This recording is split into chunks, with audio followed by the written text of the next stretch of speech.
5월은 가정의 달이면서 어린이 주일, 어버이 주일, 또 5월 21일은 둘이 하나 된다. 그래서 부부의 날, 스승의 날, 이 가정의 달은 가정에 대한 여러 가지 것들을 생각하는 그런 달입니다.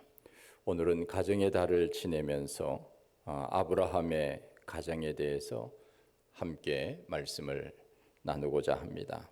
하나님께서 우리들에게 주신 축복된 공동체가 세 가지가 있습니다. 하나는 가정이고 또 하나는 교회입니다. 그리고 또 한 가지가 있다면 천국이라 이렇게 말할 수 있습니다. 가정은 우리 모든 사람에게 해당되는 말이지만 교회와 천국은 우리 믿는 사람에게만 하나님께서 주신 특별한 은총이라 이렇게 생각할 수 있습니다. 하나님께서 이 세상을 창조하시고 마지막 여섯째 날에 아담과 하와를 만드시고 보시기에 심히 좋으셨다 말씀하셨습니다.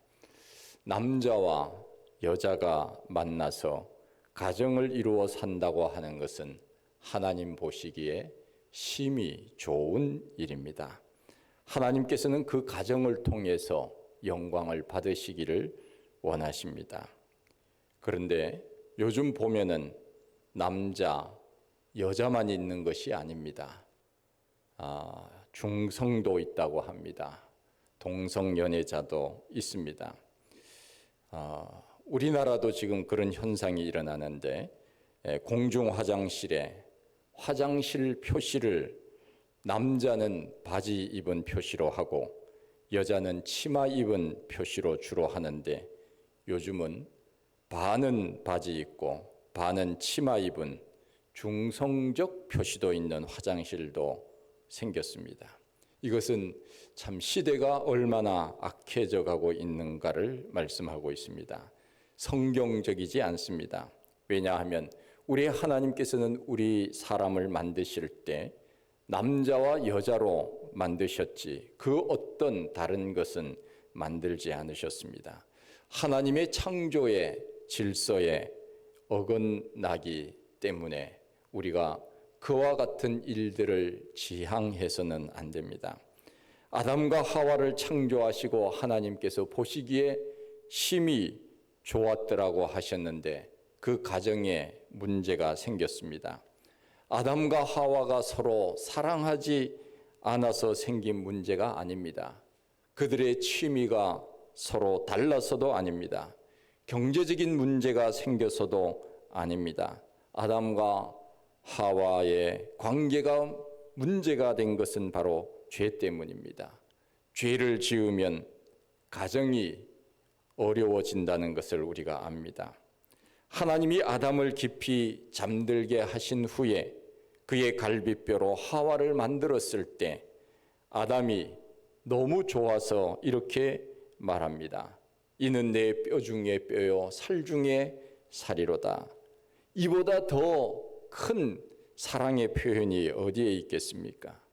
남자가 여자에게 프로포즈를 할 때 당신은 내 뼈 중에 뼈요 살 중에 살입니다. 이렇게 말하는 사랑의 표현보다 아마 더 큰 표현은 없으리라 생각이 되어집니다. 그런데 죄를 짓고 난 다음에는 완전히 달라졌습니다. 하나님께서 아담에게 물으셨습니다. 아담아 어디 있느냐? 너가 왜 범죄했느냐? 하나님이 물으실 때 아담이 말합니다. 하나님이 주신 저 여자가 나를 유혹했습니다. 저 여자 때문입니다. 이렇게 표현을 합니다. 처음에는 하나님이 아담을 깊이 잠들게 한 후에 하와를 그의 갈비뼈로 만들어 주셨을 때 이는 내 뼈 중에 뼈요 살 중에 살이라고 표현했던 그가 죄를 짓고 난 다음에는 완전히 표현이 달라집니다. 저 여자, 하나님이 주신 저 여자 때문에 제가 이렇게 됐습니다. 책임을 하와 여자에게 전가하는 것을 봅니다. 두 사람 사이에 사랑이 부족해서가 아닙니다. 하나님 앞에 죄를 지으면 부부 사이에 금이 가고 가정에 문제가 생기는 것입니다. 둘이 사랑하고 경제적인 문제 없이 여건이 모든 것이 잘 갖추어졌다면 그 가정에 아무런 문제가 없겠습니까? 결코 그렇지 않습니다. 아무리 좋은 집에 살고 좋은 것을 가지고 좋은 것을 누리며 산다고 해도 하나님 앞에 죄를 지으면 안 되는 것입니다. 행복이 깨어지는 것입니다. 믿음의 사람 아브라함의 가정을 보십시오. 아브라함의 가정은 특별히 하나님께서 사랑한 가정입니다. 아브라함의 아버지 데라는 우상을 섬기는 그러한 대표적인 사람이었는데 하나님께서 어떻게 그런 우상을 섬기는 가정에서 믿음의 대표자라고 하는 아브라함이 태어났다고 하는 것, 이것을 무엇으로 설명하겠습니까? 이것은 하나님의 전폭적인 은혜가 아니면 설명할 길이 없습니다. 이 아브라함의 가정에 하나님께서는 몇 가지 사명을 주십니다. 부부가 서로 합하여 함께 하나님의 일들을 하시기를 하나님은 원하셨습니다. 이 아브라함의 가정은 먼저 우리가 생각해 볼 것은 남을 잘 섬기는 그런 가정이었습니다. 남을 잘 섬긴다 하는 것, 이것은 혼자서 되는 것이 결코 아닙니다. 남편 혼자서 내가 사람들을 잘 섬겨야지 그렇게 한다고 해서 되지 않습니다. 아내 혼자서 내가 그렇게 살아야지 해서 되는 것도 아닙니다. 부부가 마음이 같아야 무슨 일을 할 수가 있는 것입니다. 이렇게 보면은 남을 잘 섬기는 사람이 있습니다. 남에게 무엇인가 유익을 주려고 애를 쓰는 사람들이 있습니다. 그 마음이 억지로 한다고 그렇게 되는 것입니까? 그 마음은 아마 태어날 때부터 그와 같은 본성을 가지고 태어났기 때문에 그 사람은 남을 섬기는 것이 몸에 배어 있습니다. 아니면 부모로부터 배운 것, 부모로부터 보고 들은 것, 그것이 있기 때문에 또한 그렇게 남을 배려하며 살 수 있게 된 것입니다.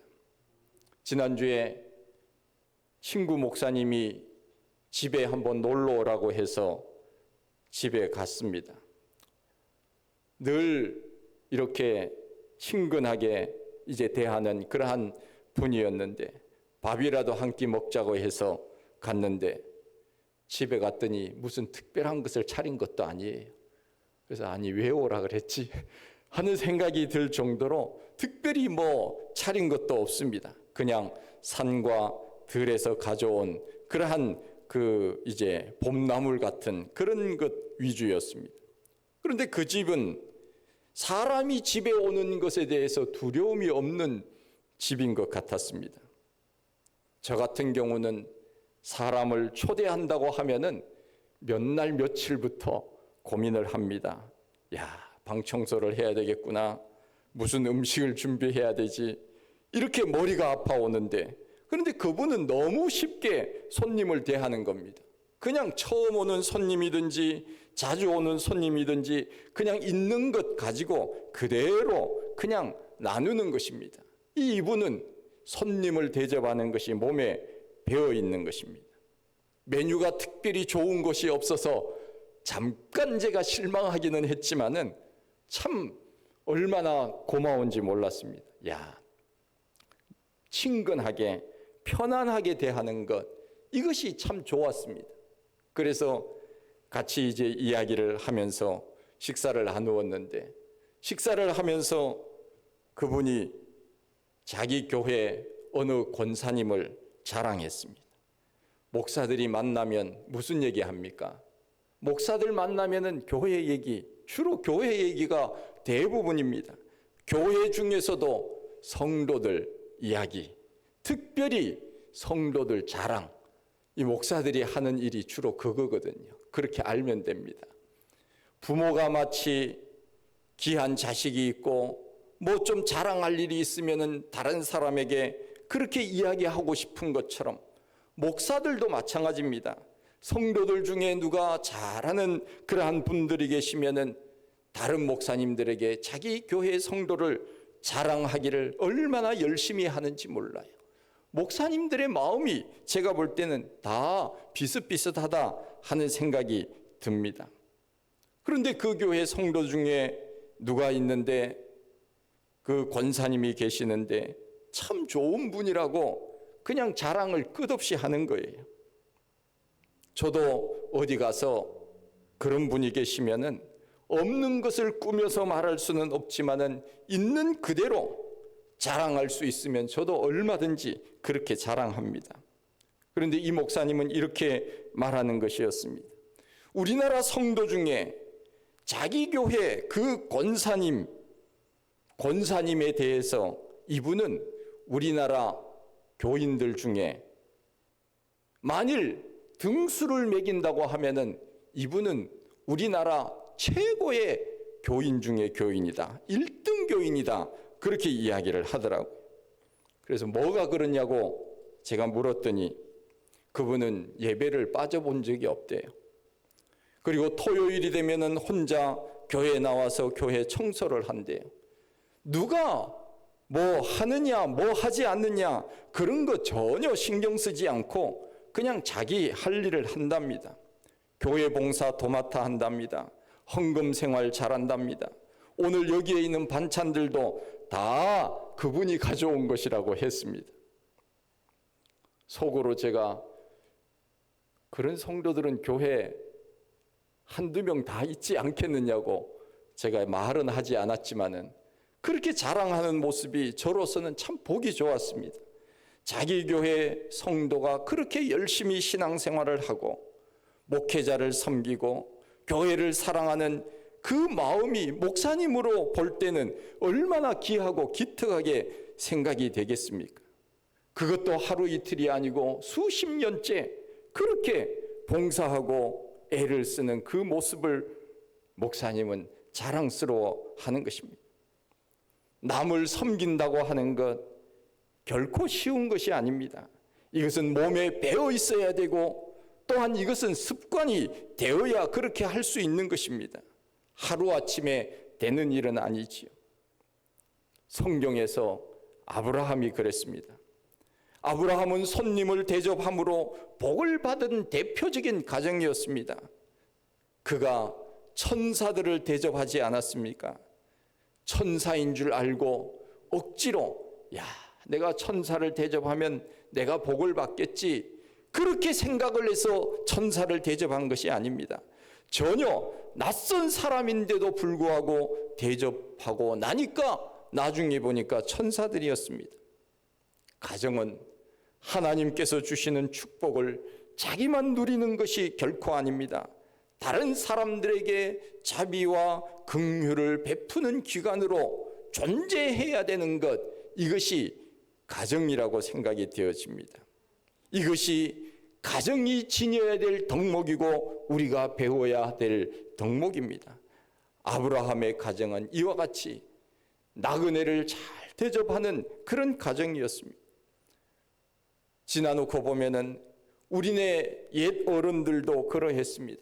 우리나라가 참 가난한 시절에 손님들이 집에 많이 찾아오지 않습니까?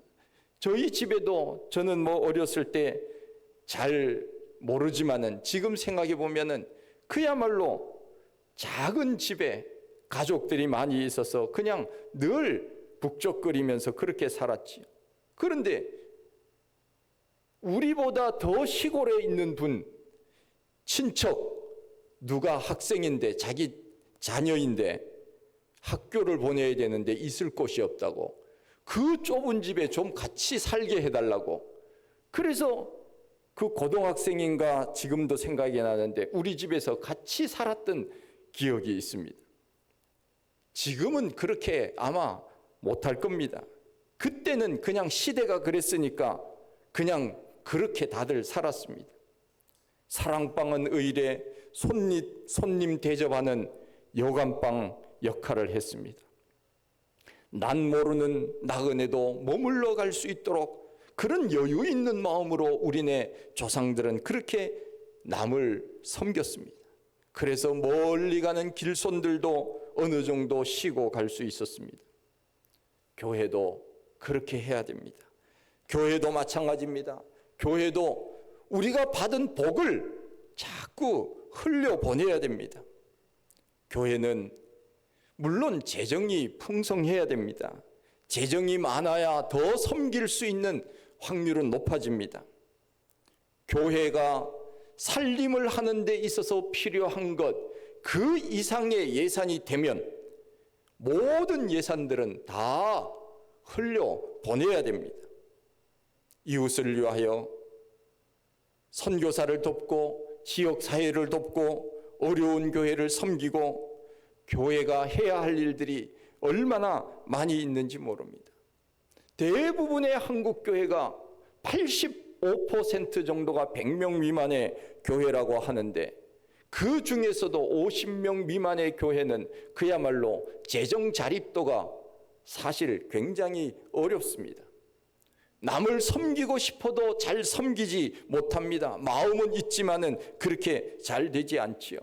그런 면에서 재정이 자기 교회가 살림을 하는 것 이상의 재정이 있다면 이 재정은 다 흘려보내야 됩니다. 이웃을 위하여, 어려운 사람들을 위하여, 복음을 위하여 사용되어져야 됩니다. 맞습니까? 제가 동탄에 와서 동탄 지역의 많은 교회를 보았습니다. 제가 동탄에 와서 이제 동탄 기독교 연합회라고 하는 곳이 있더라고요. 그래서 제가 우리 교회도 이제 동탄에 있으니까 자연적으로 이제 그곳에 소속이 되어서 가입이 되었는데 한 80개 교회 정도가 가입이 되어 있습니다. 일동탄 같은 경우에는 이제 도시가 형성된 지 오래니까 거의 20년 가까이 벌써 되지 않습니까? 그 교회도 마찬가지로 빨리 들어온 교회는 20년 가까이 되었습니다. 우리 교회는 이제 4년 남짓 되었는데 동탄 지역을 제가 여러 그 모임을 하면서 가보았는데 종교 부지에 지은 교회 외에는 상가에 있는 교회가 대부분이 규모가 작습니다. 그러니까 우리 교회 와보고는 상가에 있는 교회가 200평이 넘다고 하는 사실 앞에 그분들이 뭐라 그러는가 하면은 큰 교회다 그렇게 얘기를 합니다. 그러니까 큰 교회라 그러면서 뭐라고 얘기하는가 하면은 돈 내라 그 이야기 하는 거예요. 돈 더 내라 회비가 있지 않습니까? 그러니까 좀 더 후원을 해라 늘 그렇게 이야기를 합니다. 도와달라고 우리 교회 형편도 모르면서 그렇게 이야기를 합니다. 그렇습니다. 교회는 교회 살림을 사는데 필요한 것 그 이상의 재정이 되면 우리는 할 수만 있다면 다 그렇게 우리는 세상을 위하여 복음을 위하여 이웃을 위하여 섬겨야 됩니다. 섬기는 것이 내 교회가 사는 것입니다. 내만 살려고 움켜잡으면은 안 됩니다. 우리가 모든 것이 다 마찬가지 아닙니까? 어떤 사람이 눈 오는 길을 걸어가는데 앞에 쓰러진 사람 보고 야 나도 혼자 추워서 못 가는데 그냥 지나쳐 가고 어떤 사람은 쓰러진 사람 업고 갔다고 하지 않습니까? 나중에 보니까 업고 간 사람은 둘이 땀이 나서 살았지만은 얼마 가보니까 앞에 있는 사람이 죽어 있는데 그냥 혼자 지나친 사람이었다고 하는 이야기가 있지 않습니까? 우리가 힘들고 어렵지만은 함께 살려고 하면은 다 사는 것입니다. 그러나 나 혼자 살려고 하면은 다 죽는 것입니다. 그런 면에서 저는 우리 한국교회가 함께 살아갈 수 있는 그런 마음으로 교회가 존재해야 되지 않을까 하는 생각은 늘 합니다. 교회는 국가가 하지 못하는 것들도 교회가 얼마든지 할 수 있습니다. 교회가 좀 해주십시오. 그런 일들도 참으로 많습니다. 교회가 어느 정도 능력이 있다면 국가가 하지 못하는 일들 맡아서 해야 됩니다. 충남 당진에 당진 동일교회가 있습니다. 우리나라의 출산율이 0.72명 또는 0.68명, 한 가정에 한 명도 낳지 않는다고 하는 이야기 아닙니까? 그런데 그 충남 당진 동일교회는 그 교회 교인들의 그 자녀가 보통 3명 내지 4명이랍니다. 입도 안 벌려요. 놀랍지 않습니까? 그 교회 자녀들의 보통 인원이 3명 내지 4명이랍니다. 충남 지역에서 가장 출생률이 높은 지역이 당진인데 1.03명이랍니다. 그런데 2020년 신생아 수 중에서 12.4%가 동일 교회 교인들 가정이 차지했다 하는 이야기입니다. 4월 2일자 국민일보에 나와 있는 기사입니다. 교회가 국가가 하지 못하는 일, 국가는 끊임없이 예산을 투자해서 자녀를 낳으라고 그렇게 애를 썼지만은 0.72명, 0.68명 그거밖에 안 되는데 교회가 독려하니까 교회는 3명, 4명을 낳을 수 있는 그러한 동기부여가 되었다는 것입니다. 그러니 교회는 어찌 보면은 사회보다 더 잘할 수 있는 일들이 충분히 있습니다. 왜요? 우리는 믿음의 사람이기 때문에 믿음으로 그 모든 일들을 순종함으로 나아가려고 애쓰지 않습니까? 그런 면에서 끊임없이 교회는 나라를 위하여, 국가를 위하여, 사회를 위하여 무엇을 더 선한 영향력을 끼칠 수 있을까를 우리는 늘 생각해 보아야 됩니다. 출산율을 올리는데도 얼마든지 할 수 있습니다. 여러분 지금이라도 늦지 않았는데 우리가 애를 써야 됩니다. 우리의 자녀 손들에게도 우리가 그렇게 기도해야 됩니다. 재정을 섬기는 일에 사용하기 때문에 그와 같은 일들을 교회에서는 할 수 있는 것입니다. 아브라함의 가정이 왜 복을 받았습니까? 아브라함과 사라가 섬기는 사역을 통하여 복을 받은 가정입니다. 얼마든지 우리는 할 수 있습니다. 왜요? 우리가 먼저 복을 받았잖아요. 우리가 먼저 예수를 믿었잖아요. 우리가 먼저 하나님의 자녀가 되었으니 이 놀라운 은혜를 우리는 다른 사람들에게 끊임없이 흘려보낼 수 있도록 애를 써야 됩니다. 결국은 하나님이 우리가 그렇게 힘쓰고 애쓰면 내가 복을 받는 거예요. 제 아이가 나이가 20대 중반인데 이번에 방학이 되어서 집에 와서 이런 말을 했습니다. 남에게 주는 것이 결국은 내가 복을 받는 것이라는 것을 알았다. 그 이야기를 하더라고요. 제가 얘기했습니다. 야, 일찍 철들었다. 제가 그렇게 얘기했습니다. 아니, 어떻게 그것을 알았지? 일찍 철들었네. 제 아이가 어릴 때 기도 제목 중에 한 가지가 뭔가 하면은 나는 100만 명을 먹여 살릴 수 있는 사람이 되고 싶다. 그런 기도 제목을 적어 놓은 적이 있었습니다. 그래서 저도 그것을 마음에 품고 그래, 그렇게 된다면 나도 좋겠다. 우리가 이 땅에 태어나서 하나님께서 주신 사명이 분명히 있을 터인데 우리가 그렇게 한번 살면은 얼마나 좋을까? 100만 명을 먹여 살릴 수 있는 사람이 되면 얼마나 좋을까? 사회에 기여하면서 어려운 사람들을 도와가면서 섬길 수만 있다면 얼마나 좋을까? 그 사람이 존중받는 사람, 그 사람이 하나님이 기뻐하는 사람이 아니겠습니까? 우리 예수님께서 말씀하신 것처럼 섬기는 자가 높아진다고 말씀하신 것처럼 우리도 섬김으로 인하여 하나님께서 우리 가정에 복을 주시고 우리 교회에 복을 주시지 않겠습니까? 그래서 우리는 할 수만 있다면 우리도 하나님께서 복을 주신다면 더 많이 섬기고 더 많은 선교사들을 후원하고 그렇게 하는 교회가 좀 됐으면 좋겠습니다. 저는 결코 목사라고 하는 일이 어떤 일입니까? 돈을 벌기 위하여 목사가 된 사람은 저는 거의 없다고 저는 생각이 되어집니다. 내가 목사가 되어서 부자가 되리라 생각을 하고 목사가 된 사람은 아마 없으리라는 생각이 듭니다.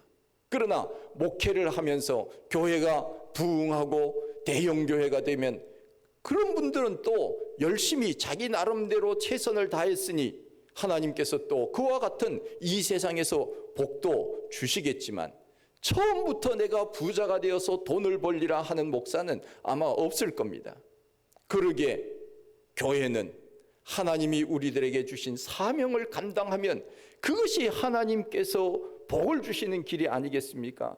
그 복음의 사명 우리 예수님께서 하늘나라에 승천하시면서 땅끝까지 내 증인이 되라고 말씀하신 그 복음의 사명을 감당하고 이웃을 내 몸과 같이 사랑하라고 하신 그 사랑의 실천을 하게 되면 교회가 복을 받고 개인이 복을 받고 가정이 복을 받고 나라가 복을 받는 것이 아니겠습니까? 우리가 잘 아는 아브라함의 가정은 믿음의 가정 아닙니까? 그런데 아브라함이 믿음의 가정으로 우뚝 설 수 있었던 것은 어디에 있었습니까? 아브라함만 잘해서입니까? 결코 그렇지 않습니다. 사라의 적극적인 후원과 순종이 있었기 때문입니다. 하나님께서 아브라함에게 이삭을 바치라고 했을 때 사라가 만일 나는 못 바쳐요 반대했다면 바칠 수 있었겠습니까? 성경은 말씀합니다. 베드로전서 3장 6절에 사라의 그러한 믿음과 덕성을 높이 베드로는 평가하고 있습니다. 사라가 아브라함을 주라 칭하여 복종한 것 같이 너희가 선을 행하고 아무 두려운 일에도 놀라지 아니하므로 그의 딸이 되었느니라. 사라는 아브라함 자기 남편을 주라 칭하여 복종한 것 같이 너희도 선을 행하고 놀라운 일 아닙니까? 그야말로 사라가 아브라함에 대한 여러 가지 일들을 협조해 주지 않았다면 어떻게 아브라함이 이삭을 바칠 수 있었겠습니까?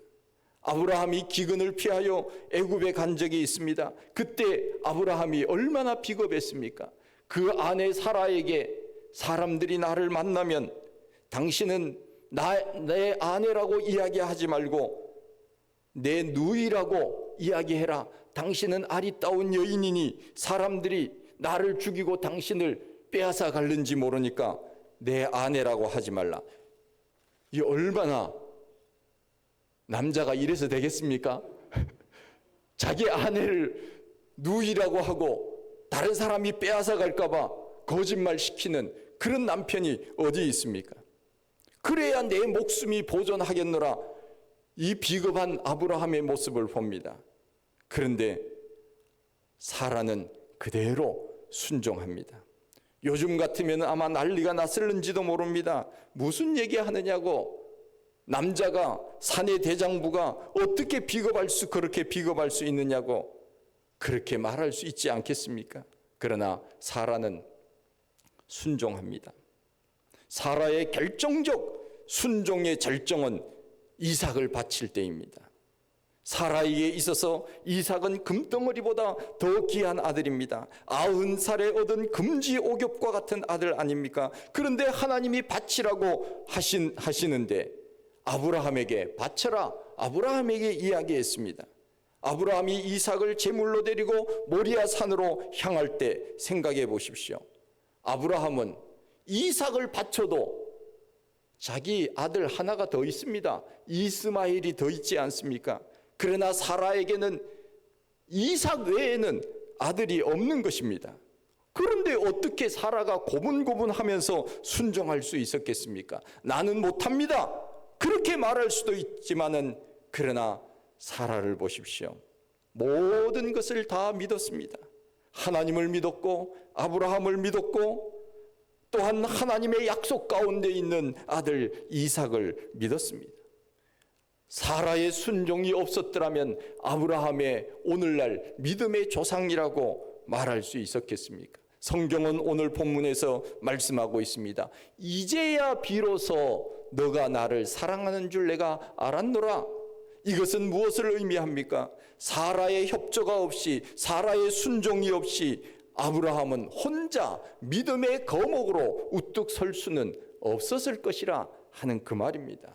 그러기에 가정은 부부가 믿음으로 서야 됩니다. 부부가 한 마음이 되어서 믿음의 사람으로 살아야 됩니다. 그리고 어떻게 하면 주를 위하여, 교회를 위하여, 이웃을 위하여, 이 땅을 위하여 더 섬길 수 있을까를 한 마음으로 고민하며 기도하며 살아야 되는 그런 가정이 되어야 하는 것입니다. 그렇게 하면 하나님께서 우리를 외면하시겠습니까? 참 그 마음이 귀하다. 그 가정의 부부의 마음이 귀하다. 하나님께서 아브라함을 하늘의 별과 같이 바다의 모래와 같이 번성하게 하시고 이 땅에서도 부를 누리게 하신 그 하나님의 복을 우리가 잘 알고 있지 않습니까? 가정이 복을 받으려면 부부가 힘을 모아 믿음으로 살아야 됩니다. 위로는 하나님을 섬기고 아래로는 이웃을 섬기고 순종하고 사랑하며 그렇게 살아야 하는 것입니다. 아브라함처럼 믿음의 사람이 되시고 사라처럼 순종의 사람이 되어서 하나님 앞에 영광 돌리며 살아갈 수 있는 복된 가정들이 다 되시기를 축원드립니다. 하나님 아버지, 크신 은혜와 사랑을 감사합니다. 하나님께서 주신 귀한 가정을 통하여 우리가 살아갑니다. 하나님, 우리는 이 땅에서 나 혼자만 잘 살고 잘 되기 위하여 사는 것도 중요하지만, 그러나 하나님 뜻을 따라 하나님 영광을 드러내면서 살아가기를 하나님은 원하시는 줄 믿습니다. 우리 성도들의 가정이 부부가 한 마음이 되어 믿음으로 하나님을 섬기고 교회를 섬기고 이웃을 섬기며 하나님 앞에 영광 돌릴 수 있는 복된 가정, 복된 자녀손들이 다 되게 하여 주시옵소서. 예수님 이름으로 기도하옵나이다. 아멘.